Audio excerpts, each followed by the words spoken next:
Today, I will be sharing with you the intriguing tales of 4 English monarchs, each shrouded in the mysteries of their untimely and enigmatic deaths. One met his end by a dagger thrust into his back. Another perished abruptly after drinking a cup of mead, succumbing to violent convulsions. A third monarch was fatally struck by an arrow during a routine hunting expedition. Another died with no explanation in any sources. However, after his death, his body was beheaded and then thrown into the River Thames, conveying foul play. In each case, the culprits responsible for these regicides remain obscured by the shadows of history. Regicide, the heinous act of slaying a king, has always been met with the most severe of punishments. Yet, the identities of these assassins remain a mystery. This is the story of 4 English kings who mysteriously met tragic ends. Edward the Martyr was a king mainly remembered for his untimely murder when he was around 16 years old. This is his story. Edward was born in the year 962, some 30 years after the establishment of the Kingdom of England. His father was King Edgar, a pious man who supported the English Benedictine reform. The fanaticism regarding Christianity at this point had reached new heights, and the king and his loyal reformers would seek to replace the monks in the monasteries, many of whom were married as they were not monastics. They were to be replaced with celibate monks, following the rule of St. Benedict. However, in his quest, the king would overstep. He would confiscate property from the local elites to establish his new monasteries, leaving many lords and noblemen angry with the crown. Regarding Edward's early life, he would have grown up during a relatively peaceful time in English history. There are many disputed sources about his mother. According to one source, Edward's mother was a nun at Wilton Abbey whom the king seduced. However, all modern historians say his mother was a woman called Ethelfled, the daughter of a noble, and that she probably died shortly after his birth. But Edgar would remarry a noblewoman named Elfrith. She bore 2 sons, Edmund, who died shortly after his birth, and Ethelred. She was the only wife of Edgar to receive a coronation, and became the first official queen of England. She would become a powerful political figure due to her newly acquired status. However, Edgar's earthly journey came to a close at the tender age of 32 in the year 975. His final resting place was amongst the hallowed grounds of Glastonbury Abbey, the burial place of his father. The succession to the throne was disputed between the supporters of his 2 surviving sons, Edward, who was around 14 at the time and was nearly a man, and Ethelred, who was around 6. Ethelred had the powerful backing from his mother and her ally, Bishop Ethelwold of Winchester, who was one of the leaders of the monastic reform. But Edgar's eldest son Edward had the support of Dunstan, the Archbishop of Canterbury, and Ethelwine, the Ealdorman of East Anglia. Together, they made their case to the Witan for Edward to be king. Less than a fortnight after Edgar's death, Edward was unanimously chosen as king. He was crowned by the Archbishop of Canterbury and would ascend to the throne. The new young King of England would suffer the aftermath of his father's rule, with his staunch support of the English Benedictine reform. Many nobles did not support the late king's reforms, and during Edward's reign, the lords would launch attacks on monasteries, resulting in much tension around the country. The Anglo-Saxon Chronicle reports, "The commonwealth of the entire realm was shaken.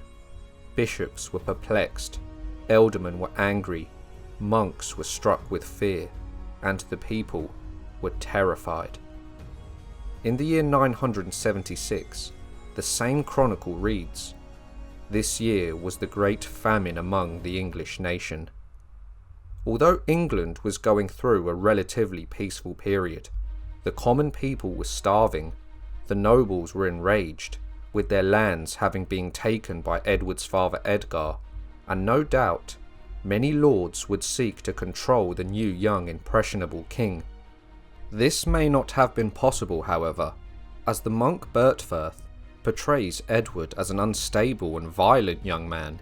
In his chronicle it reads, "Edward struck not only fear, but terror into everyone.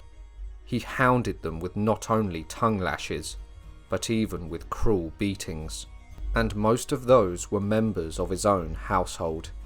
So Edward was perhaps an aggressive, hot-tempered king, and during his rule there was mass hunger, civil unrest, and the noblemen of England were unhappy, strongly condemning the Benedictine reform by Edward's father, which had continued. The lords saw it as corrupt, due to some of their territories being taken or bought at low prices for monasteries to be built there. In the year 978, Edward would journey to Corfe Castle to visit his younger brother Ethelred. The monk Bertfirth recounts the tale. One day towards the evening, the remarkable and elected king, seeking the consolidations of brotherly love, arrived at the house where his beloved brother was living with the Dowager Queen. As we have said, the magnates and leading men went with him, as was only fitting. Ethelred remained inside with the Dowager Queen, his mother. Those magnates had agreed among themselves a wicked plot. They were possessed of so damnable an intention and so murky and diabolical a blindness that they did not fear lay hands on God's anointed. Armed men surrounded him on all sides. The venerable king had with him very few soldiers, since he did not suspect anyone. He was strong in body and sturdy, for when the conspirators surrounded him, he remained sitting on his horse fearless. They were seized with a single madness, an equal insanity. The soldiers laid hold of him. One on his right-hand side drew him towards him, as if he wished to give him a kiss. Another grabbed his left side firmly and gave him the death blow, and the king shouted out as best he could, "What are you doing? Breaking my right hand?"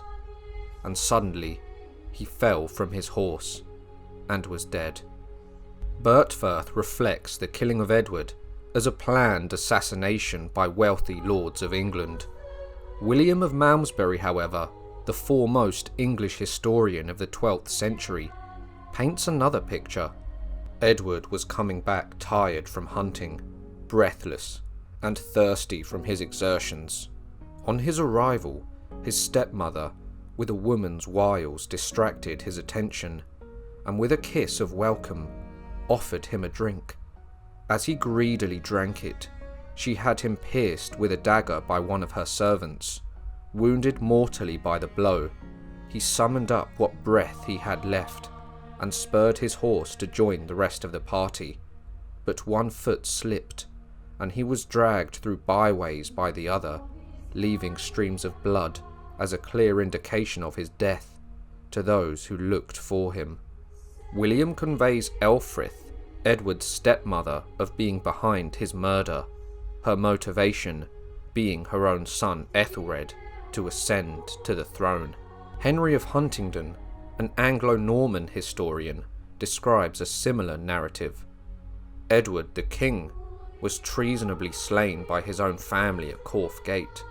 It is reported that his stepmother, that is, the mother of the king Ethelred, stabbed him with a dagger while she was in the act of offering him a cup to drink. This account shockingly says that Elfrith slew the king herself. She most certainly had the most to gain out of his death, as her son Ethelred was not yet old enough to rule, and would need a regent to govern the kingdom in his stead. With Elfrith being the Dowager Queen, the first official Queen of England, and the mother to the future king, she would become the Queen Regent. Edward died in the year 978, and Ethelred came of age in the year 984, giving her 6 years as the most powerful person in the kingdom and security, with her son becoming king. Another theory is that the English Benedictine reform, combined with the nationwide famine, resulted in much tension amongst the lords and peasants alike, seeking them to turn on their king and kill him. And the final thought is that Edward's death was an accident from a brawl, with the young king being a violent and unstable man. He could have gotten into a fight and simply been mortally wounded. However, the most well-known and treacherous storyline is the betrayal by his own stepmother Elfrith. Nevertheless, the truth behind this regicide is a mystery that has been lost to the annals of time. Edward would be venerated as a saint after his death, even though during his life he was described as being known for extreme violence. Nevertheless, his feast day is on the 18th of March and is still listed in the feastal calendar book of the Book of Common Prayer of the Church of England.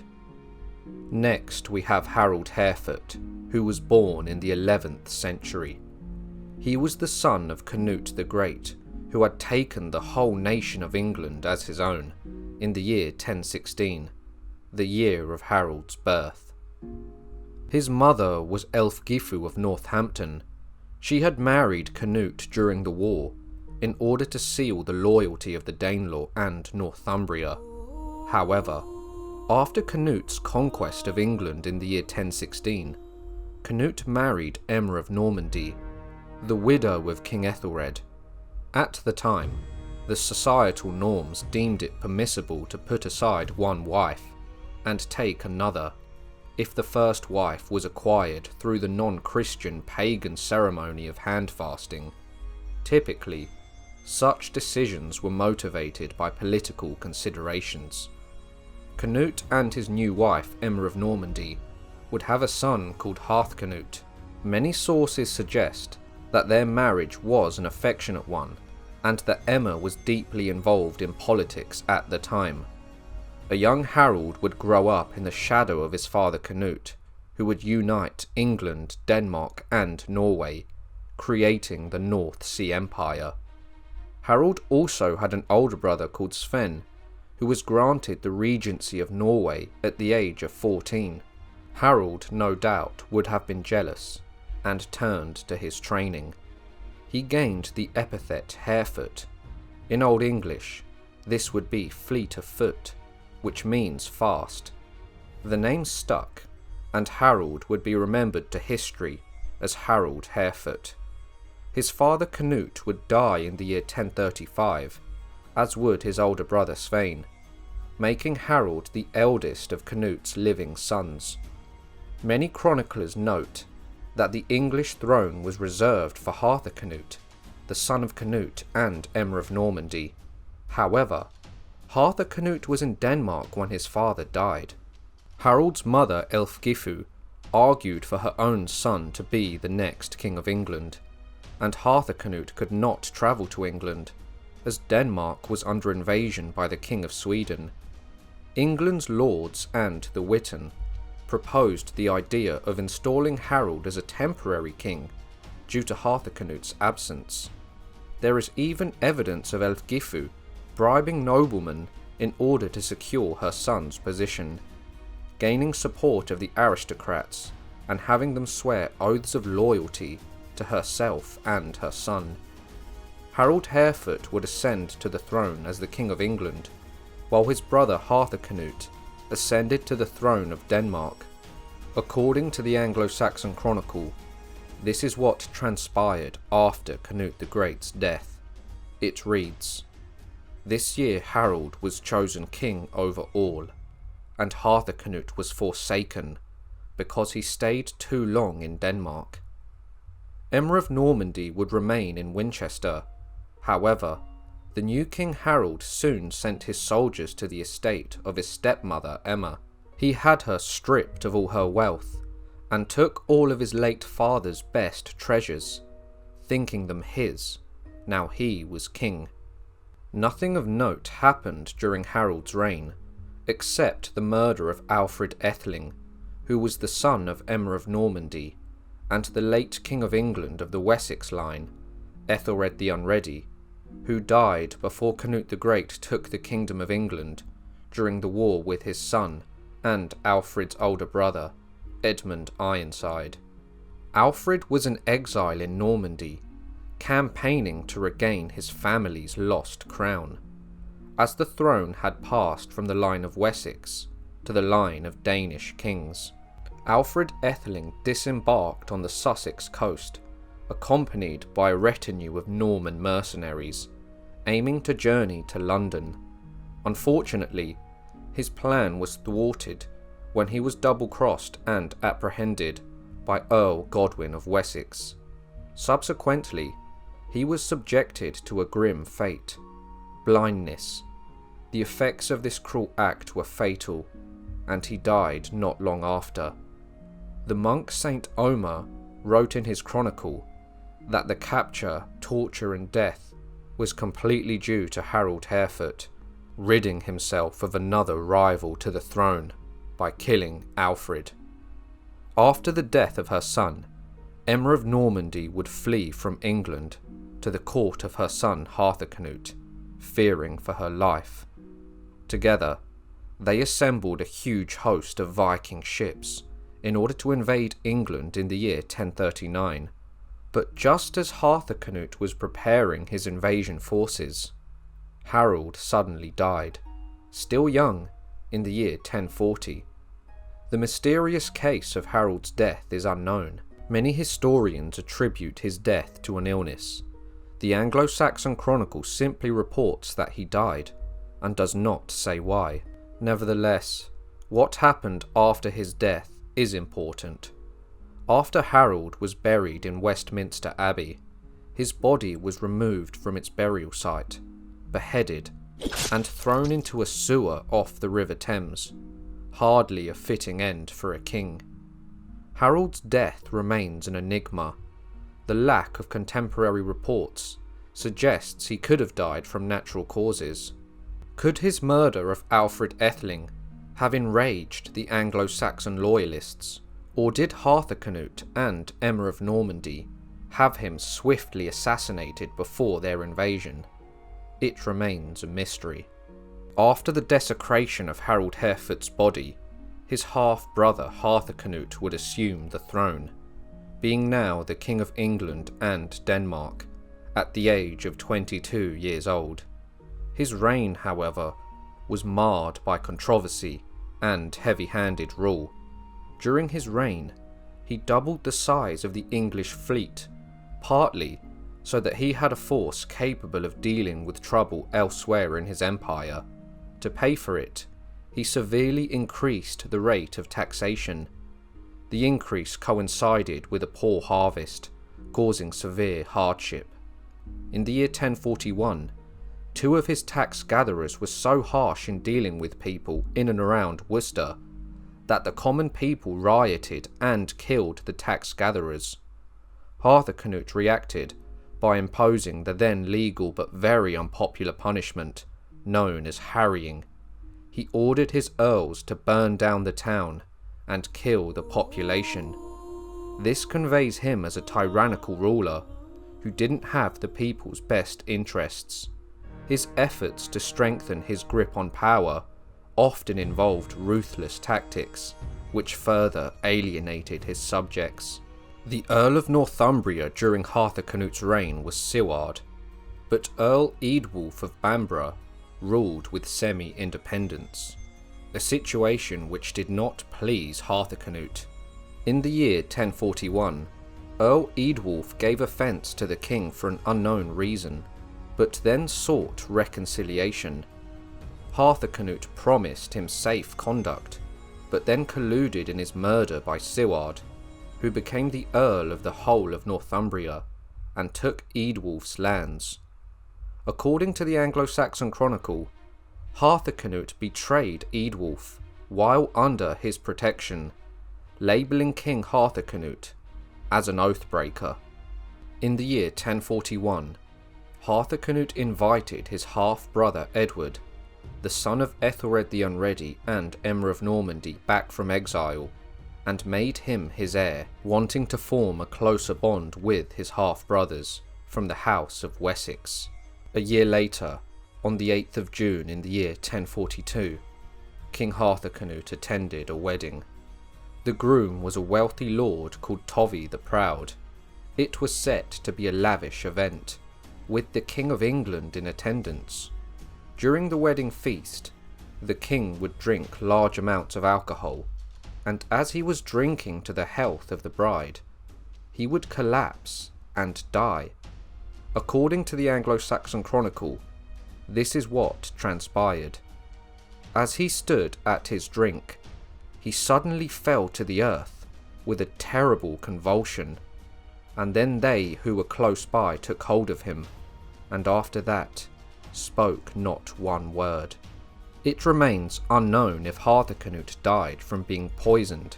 However, the evidence points to this, as he fell with a convulsion as soon as he drained his cup, then died, a sign of poisoning. Another theory is he could have died from a stroke brought on by a huge intake of alcohol. According to the Anglo-Saxon Chronicle, he did nothing worthy of a king as long as he ruled. He was also known as an oath-breaker, making it much more likely for him to be killed by one of his subjects, as someone's character in medieval times was judged on their word. The person who had the most to gain from Harthacanute's death was his successor and half-brother, Edward, who became remembered to history as Edward the Confessor. But he is remembered as a traditionally pious king. Harthacanute's death also could have been part of a plot from either Danish or Anglo-Saxon nobility. However, there are so many players that could have been behind his death that the killer has remained a mystery to this day. Whatever the case, all it took was one cup to end one of the most powerful Viking dynasties in history.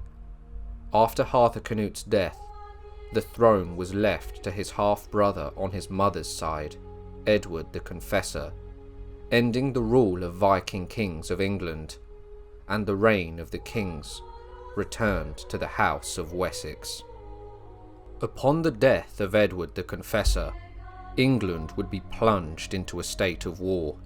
From the ashes rose William the Conqueror, who took the whole land for himself at the Battle of Hastings in 1066. The Normans were now the masters of England. William the Conqueror had 4 sons: Robert, Richard, William, and the youngest was Henry. Richard was the second oldest son and would die in a hunting accident while riding into an overhanging branch. William was now the second eldest son. Little is known of William's childhood, but he was born in the year 1056 and was educated by Lanfrac, the Archbishop of Canterbury. One story of William's childhood is reported. William and Henry, having grown bored with casting dice, decided to make mischief by emptying a chamber pot onto their brother Robert from an upper gallery, thus infuriating and shaming him. A brawl broke out, and their father had to intercede to restore order. William was described as a muscular man, and built similarly to his father. He had a florid complexion and flame-coloured hair, for which he would get the nickname Rufus. He also had mismatched eyes, both being a different colour. William's older brother Robert would rebel against their father the Conqueror, attempting to seize the castle of the Rouen. The siege failed, and the king ordered Robert's arrest. Robert then went into exile and spent several years travelling throughout France, Germany and Flanders as a wandering knight. In the year 1087, William the Conqueror would lay on his deathbed and decided how his sons would inherit his kingdom. His eldest son, Robert, was made into the Duke of Normandy. His second surviving son, William Rufus, was made the King of England. William's first act as king was to distribute part of the royal treasury to the monasteries, churches, and the poor for the benefit of his father's soul. Rebellion would soon break out in favour of his older brother Robert, now the Duke of Normandy, to be king. He was supported by his powerful uncles, Odo, Bishop of Bayeux, and Robert of Mortain. The king received strong support from his English subjects and retook the rebel strongholds of Rochester and Tunbridge. Rufus would then invade Normandy in the year 1091, taking large areas of the dukedom from Robert. However, peace was eventually made between the warring sons of the conqueror. Unlike the norm of his era, William II was not a devout follower of the church. Instead, he was a skeptic when it came to religious matters, and held no respect for the church. He incurred the church's wrath due to his open homosexuality, his open disdain for religion, and his refusal to marry, which led to him having no children. During his reign, male fashions took a turn towards the extravagant and effeminate, which deeply displeased church officials.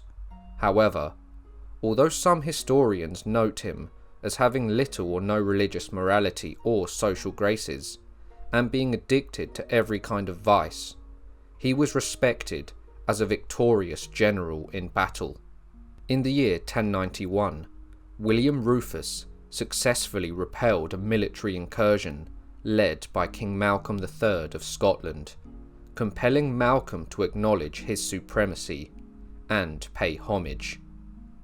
The Anglo-Saxon Chronicle shines William Rufus in an unfavourable light, reading, "He was very harsh and fierce in his rule over his realm, and towards his followers and all his neighbours, and very terrifying, influenced by the advice of evil counsellors, which was always gratifying to him, and by his own covetousness he was continually exasperating this nation with depredations and unjust taxes.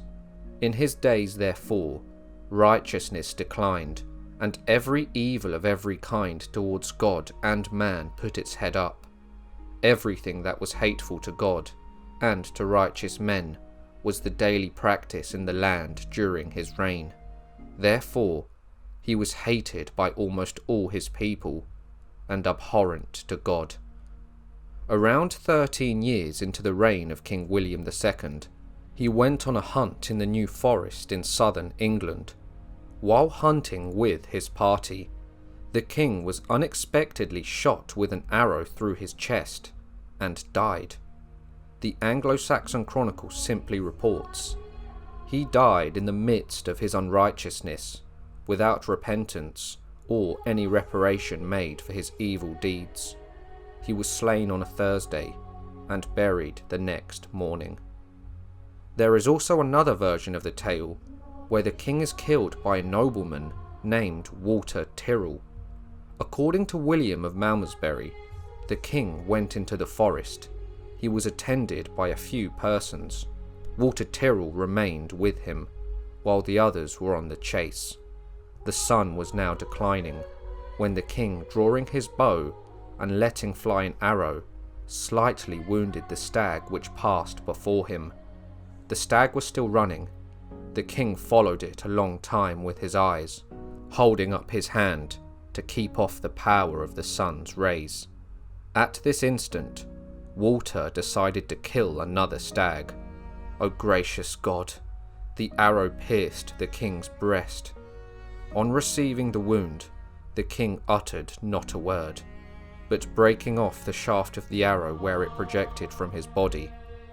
This accelerated his death.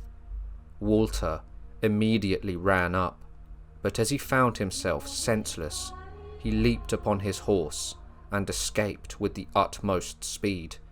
Indeed, there were none to pursue him. Some helped his flight, others felt sorry for him. The king's body was placed on a cart and conveyed to the cathedral at Winchester. Blood dripped from the body all the way. He was buried within the tower. The next year, the tower fell down. William Rufus died in the year 1100, aged 40 years. He was a man much pitied by the clergy. He had a soul which they could not save. He was loved by his soldiers, but hated by the people, because he caused them to be plundered. Chroniclers at the time say Walter was a keen bowman, and was therefore unlikely to loose such a shot, pointing to the death of the king as an assassination. William Rufus's younger brother Henry was also among the hunting party. Henry would ride with haste to Winchester to secure the treasury, and was then crowned the King of England shortly after the incident. So Henry had the most to gain from his brother's death.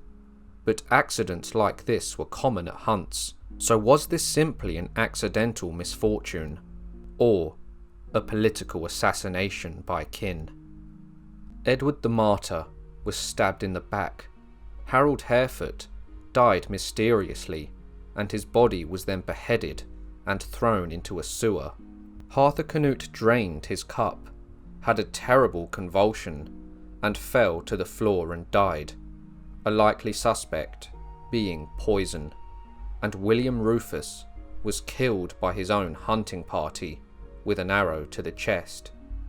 Who was really behind the deaths of these kings of England? Let me know your thoughts in the comments section down below. I hope you all enjoyed the video. If you did, make sure to like, subscribe and share, and I'll see you all soon for another History Profile.